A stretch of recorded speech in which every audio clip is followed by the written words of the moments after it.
কালী পুজোর পরের দিন মা, মাসি, বুনু সবাই মিলে প্রচুর প্যান্ডেল হপিং করলাম, তার সাথে তো খাওয়া দাওয়া মাস্ট। নমস্কার, আমি দেবলীনা। আমার চ্যানেল সিম্পল লিনাতে আপনাদের আরও একবার স্বাগত জানিয়ে আজকের ব্লগটা শুরু করতে চলেছি। দুজনেই অর্ধেক রেডি হয়ে গেছে। আজ একটু তাড়াতাড়ি বেরোতে হবে, কারণ যত রাত হবে তত ভিড়টা বাড়তে থাকবে। মা মাসিও রেডি হচ্ছে ওইদিকে তাড়াতাড়ি। আজ আমরা চারজনই বেরোবো। আজ আর মামি বেরোবে না। মামির আজও যাওয়ার ইচ্ছা ছিল, কিন্তু শরীরটা ভালো না থাকায় আর বেরোতে চাইছে না। বেরোতে বেরোতে আমাদের 7টা বেজেই গিয়েছিল। বেরানোর সাথে সাথেই রাস্তায় ভিড়টা দেখুন। মামাবাড়ি থেকে টোটো ধরে চলে এসেছি মোংলা পুকুর। এখানে খুব একটা বড় পুজো হয়, যারা হয়তো কৃষ্ণনগরে থাকেন তারা অবশ্যই চিনবেন। সামনে হাঁটতে হাঁটতে দেখি পাশের একটা গলিতেও পুজো হয়েছে, তাই সবাই মিলে চলে গেলাম প্রথমে এই ঠাকুরটাই দেখতে। ঠাকুর দেখার সাথে সাথে এখানে বসে একটু হাওয়াও খেয়ে নিলাম। রাস্তাঘাটে যা ভিড়, আর এবার পুজো আগে থাকায় এখনও গরমটা ভালোই আছে। তারপর বেরিয়ে সামনে আরও একটা জিনিস চোখে পড়ে, সেটা হলো একটা ক্যাফে। রাস্তায় বেরোলেই তো আমার আবার খুব খিদে পেয়ে যায়। রাস্তায় বেরোলেই আমার কেনাকাটা, ঘোরা এসবের থেকে আমার বেশি নজর থাকে খাওয়া দাওয়াতেই। ক্যাফেটা একটু ছোটই ছিল আর লোকের ভিড় ছিল প্রচুর, তাই প্রথমে গিয়ে একটু ওয়েট করতে হয়েছিল। আমরা অর্ডার করেছিলাম এক প্লেট চিকেন পকোড়া, একটা চিকেন রোল, একটা এগ রোল, আরও হ্যাঁ, আর এক plate chicken chowmein. Chicken roll আর চিকেন চাউমিনটা আমাদের জন্য, আর মাদের জন্য এগ রোল আর পকোড়া। আমাদের চিকেন রোল চলে এসেছে।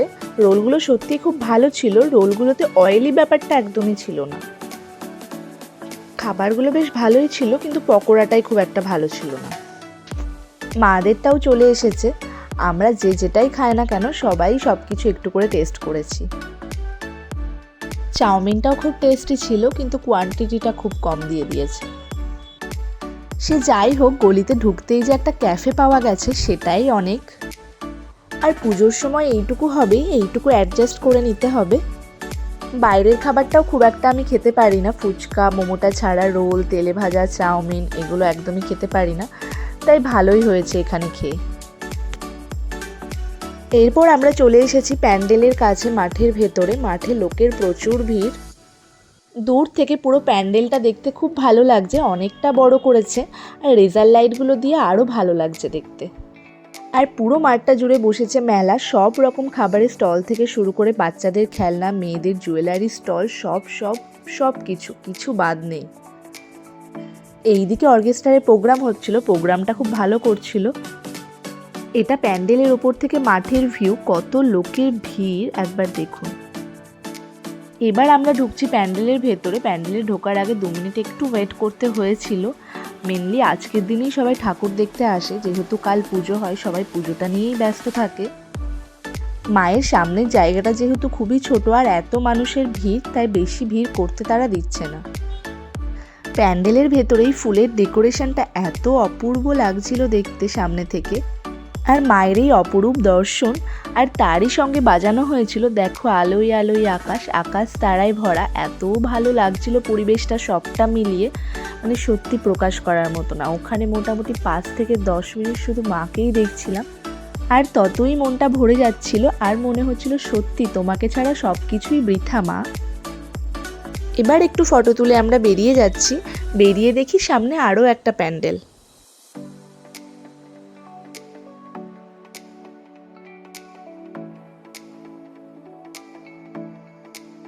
ছোটোর মধ্যে এই প্যান্ডেলটাও খুব সুন্দর করেছিল। পুরো থিমটা বাঙালিয়ানার ওপর করা হয়েছিল। এই ঠাকুরটা দেখে বেরিয়ে টোটোতে উঠেই মায়ের অবস্থাটা দেখুন। মা বাড়িতে থাকলে এই সময়টা একটু রেস্ট নেয়, তাই বাইরে বা যেখানেই থাকুক না কেন, মা যদি একটু বসে থাকে বা শুয়ে থাকে, এই টাইমটা ঘুমিয়েই পড়বে। যাই হোক, ঘুম কাটিয়ে গল্প করতে করতে আমরা চলে এসেছি আরও একটা ঠাকুর দেখতে। এটা চ্যালেঞ্জের মোড়। কৃষ্ণনগরে এই কালী পুজোটাও খুব বিখ্যাত। এরপর আমরা যাচ্ছি আরও একটা ঠাকুর দেখতে। আর মা আর মাসি কি সুন্দর হাত ধরে গল্প করতে করতে যাচ্ছে। এই ছোট ছোট মুহূর্তগুলোই আমার কাছে খুব দামি। পৃথিবীতে বোনের মতন আপন কেউ হয় না। বোনের সাথে যতই ঝগড়া করি, ঝামেলা করি, বোনকে ছাড়া থাকতেই পারবো না। তাই এই মুহূর্তটা একটু ক্যাপচার করে রাখলাম। আরও কয়েক বছর পর এই স্মৃতিগুলোই আমাদেরকে আনন্দ দেবে। এই প্যান্ডেলটাও বেশ ভালোই করেছে, এই প্যান্ডেলটাও মাঠের মধ্যেই। এখন বেশ অনেকটাই রাত হয়ে গেছে, তাও মানুষের ভিড় কমেনি, এখানেও প্রচণ্ড ভিড়। প্যান্ডেলের ভেতরটা সিম্পলের মধ্যে সুন্দর কারুকার্য করা। এই মাই রক্তজবা মা, এই মায়ের নাম দেওয়া হয়েছে রক্তজবা। রেজার লাইটের জন্য মায়ের মুখটা অতটা ভালো বোঝা যাচ্ছে না।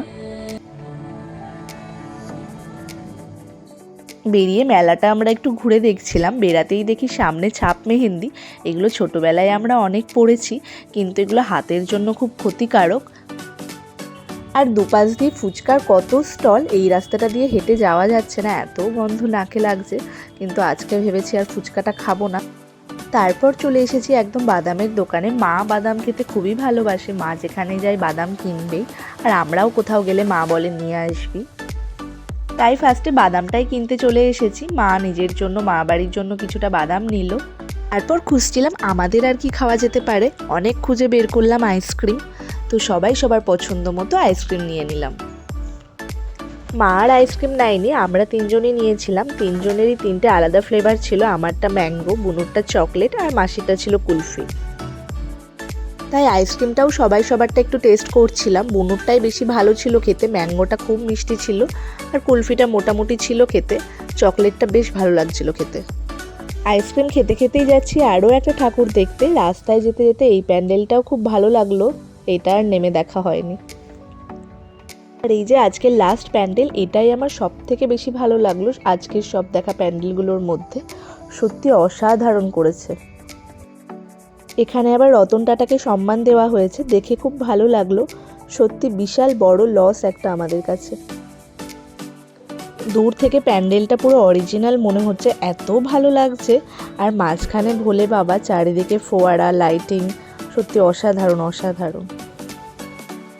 প্যান্ডেলের দুদিক দিয়ে শিবলিঙ্গ, পুরো প্যান্ডেলটা যেন একদম কমপ্লিটলি সাজানো, কোথাও যেন কোনো ইনকমপ্লিট নেই।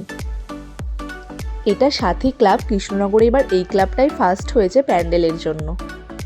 কৃষ্ণনগরে যারা থাকেন অবশ্যই হয়তো দেখেছেন। আপনাদের কোন প্যান্ডেলটা বেশি ভালো লেগেছে অবশ্যই কমেন্টে জানাবেন। এবার বাড়ি যাওয়ার পথেই যেতে হবে, সব ঠাকুর দেখাই কমপ্লিট, একটা ঠাকুরই বাকি আছে। টোটো কাকুকে বলেছি এই ঠাকুরটা একটু দেখিয়ে দিতে। এখানে মায়ের বিভিন্ন রূপগুলোই তুলে ধরা হয়েছে। এটা হলো দক্ষিণেশ্বরের মা, এটা মা বাড়ি যাওয়ার পথেই পড়ে। এখানে করেছে 9 কালী, প্রতিবারই তাই করে। আর এটা হলো মা সিদ্ধেশ্বরী। তারপরেই আছেন মা শ্মশান কালী, তার চণ্ডাল রূপ নিয়ে। আর এই হলো মা রক্ষা কালী। এটা হলো মা শ্যামা কালী। মা সত্যি জগৎ জননী, মা বিভিন্ন সময় অনুযায়ী তার বিভিন্ন রূপ ধারণ করে। তারপর রয়েছে আদ্যাপীঠের মা, আর এটা হলো মা আনন্দময়ী। আর একদম শেষে রয়েছে কালীঘাটের মা। এখানে এখনো ঢাক বাজছে, এখান থেকে মামা বাড়ি খুবই কাছে, প্রায় চলেই এসেছি। বাড়ি এসে আর মেকআপ তোলার এনার্জিটুকু নেই, খুব খিদে পেয়ে গেছে, অনেক রাত হয়ে গেছে, প্রায় 11টা মতন বাজে। তাই শুধু ড্রেসটা চেঞ্জ করেই চলে এসেছি খেতে। রাতে আমাদের জন্য ছিল হাঁসের ডিম কষা, যেটা মামি রান্না করে রেখেছে, আর সেটা বুনু আগেই দেখে নিয়েছে। আর মা ডিমটা দেওয়ার আগে পাতে একটু ভেন্ডি ভাজা দিয়েছিল, আর সেটা দেখে তো বুনুর মাথা গরম। বুনু সবজি একদমই খেতে চায় না, হাতে তুলে জিজ্ঞাসা করছে এটা কি। আর আমি তো বুনুকে রাগানোর জন্য সবসময় বসেই আছি। আমি বুনুকে বললাম এটা পটল ভাজা, কেন চিনতে পারছিস না, তাড়াতাড়ি খেয়ে নে। আমাদের এই হাসি মজা চলতেই থাকবে, আজকে যে কখন ঘুমাবো কে জানে। তো চলুন আজকের মতো ব্লগটা এখানেই শেষ করছি। যদি আপনাদের ব্লগটা ভালো লেগে থাকে লাইক, কমেন্ট অ্যান্ড শেয়ার করবেন, সাবস্ক্রাইব করতে একদম ভুলবেন না। আবার দেখা হচ্ছে নতুন কোনো ব্লগ নিয়ে, ততক্ষণের জন্য টাটা।